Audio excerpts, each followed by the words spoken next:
Salut mes guimauves, j'espère que vous allez bien. On se retrouve aujourd'hui pour une vidéo tutoriel avec la team SWeCraft sur le thème insectes, où j'ai décidé de réaliser un coléoptère steampunk. Donc ce sont des créations qu'on voit notamment dans tout ce qui est craft, steampunk, etc.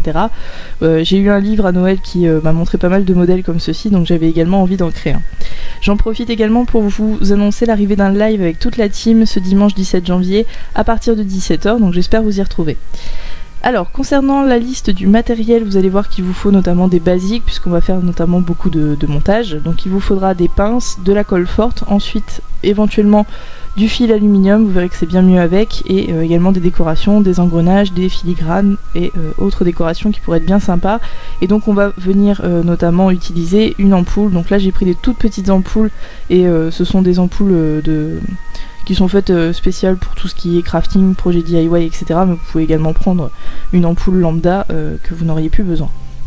Donc le but étant quand même de faire des combinaisons. Donc au départ il faut tout simplement essayer, voir ce que ça donne, et ensuite enfin on peut commencer le montage donc avec de la colle forte, et ensuite on va venir assembler. Moi j'ai commencé par l'ampoule puisque ça va être le corps de mon insecte, et voici ce que ça donne. À chaque fois je prends quelques morceaux, je les assemble, et ensuite en attendant que ça sèche je peux commencer d'autres morceaux. Donc voici ce que ça donne, à savoir que là comme vous le voyez j'ai légèrement dévié le dernier engrenage puisque l'insecte va forcément partir vers le haut pour que ce soit plus joli, et donc voilà pourquoi je l'ai un petit peu dévié.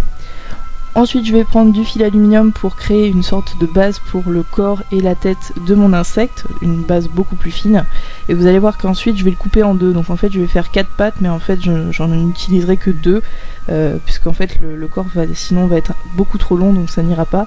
À savoir que à chaque fois j'utilise le côté plat de ma pince pour aplatir les petites pattes, vous le verrez par la suite, et ensuite j'assemblerai le petit corps de mon insecte.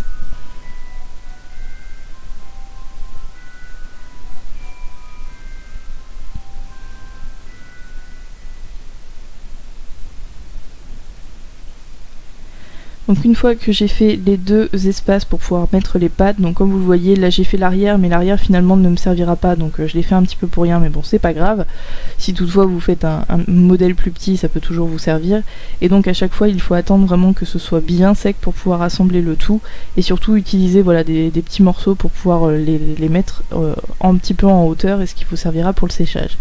Donc j'ai également ajouté 2 petits strass violacés et bleus pour pouvoir coller également à la couleur de mes ailes de scarabée, et j'ai également rajouté quelques petites antennes pour aller tout aussi bien avec. Encore une fois voilà, je l'ai collé contre un pot de crème de patine pour qu'il puisse sécher correctement, et toujours à la même hauteur. Donc là on va passer à l'autre morceau qui est donc sec, et là je vais pouvoir ajouter donc des estampes filigrane dorée. Là je trouvais que ça allait plutôt bien l'ensemble des deux, à savoir que je les ai légèrement torsadées pour qu'elles puissent aller dans la continuité de mon ampoule, et ensuite j'ai collé les élytres de scarabée. Donc j'espère que cette vidéo vous aura plu mes guimauves, que vous allez la liker, la commenter, la partager, et surtout vous abonner si ça n'est toujours pas fait. Vous rejoindrez la grande communauté des guimauves. En tout cas voilà, j'espère que ce tutoriel vous a plu. J'en profite également pour vous souhaiter une très bonne année 2016 pleine de créativité, d'amour et de passion, et je vous dis à très bientôt pour de nouvelles vidéos. Ciao.